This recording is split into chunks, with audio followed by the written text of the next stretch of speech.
আমি জানি সন্ধে হলেই তোমাদেরও ঠিক আমার মতোই ফাস্ট ফুড খেতে ইচ্ছা করে, কি তাই তো? সন্ধেবেলা একটুখানি নোটসগুলো নিয়ে বসেছিলাম, ব্যাস অমনি মনটা পাস্তা খেতে চাইলো। বাট যেহেতু আমি ওয়েট লস জার্নিতে রয়েছি, তো আমি আনহেলদি পাস্তা তো খেতে পারবো না, মানে ময়দার পাস্তা। তাই এখানে আমি 100% সুজির পাস্তা নিয়েছি। তবে এই প্যাকেটটার মধ্যে না একটা সসের মিক্সও এসেছিলো, যেটা আমি ইউজ করব না।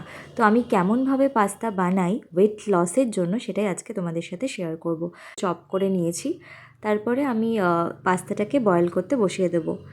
আর এই পাস্তাটা কিন্তু সুজির পাস্তা। তোমরা চেষ্টা করবে যারা ওয়েট লস জার্নিতে রয়েছো তারা সুজির পাস্তায় যেন ইউজ করো। তো পাস্তাটা বয়েল হয়ে যাওয়ার পরে আমি এটাকে স্ট্রেন করে সাইডে রেখে দেবো।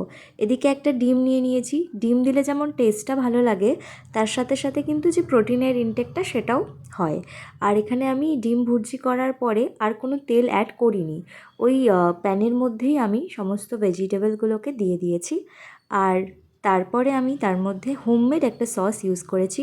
এটার মধ্যে কোনো রকম চিনি বা প্রিজারভেটিভস নেই, এটা আমি বাড়িতেই বানাই। এটা রেসিপি চাইলে তোমরা আমাকে কমেন্ট করে জানাতে পারো। যে কোনো কিছুর সাথে ডিপ হিসেবে তোমরা এটা খেতে পারো, এটা কিন্তু যথেষ্টই হেলদি হয়। আর এই দেখো, তোমাদের সাথে কথা বলতে বলতে কিন্তু আমার পাস্তাটাও রেডি হয়ে গেছে। খেতে তো ইয়াম্মি হয়েছিল, যে নর্মাল পাস্তা হয় তার থেকে ভালোই লাগছিলো আমার আরও খেতে। তোমরাও ট্রাই করলে অবশ্যই আমাকে জানাতে পারো।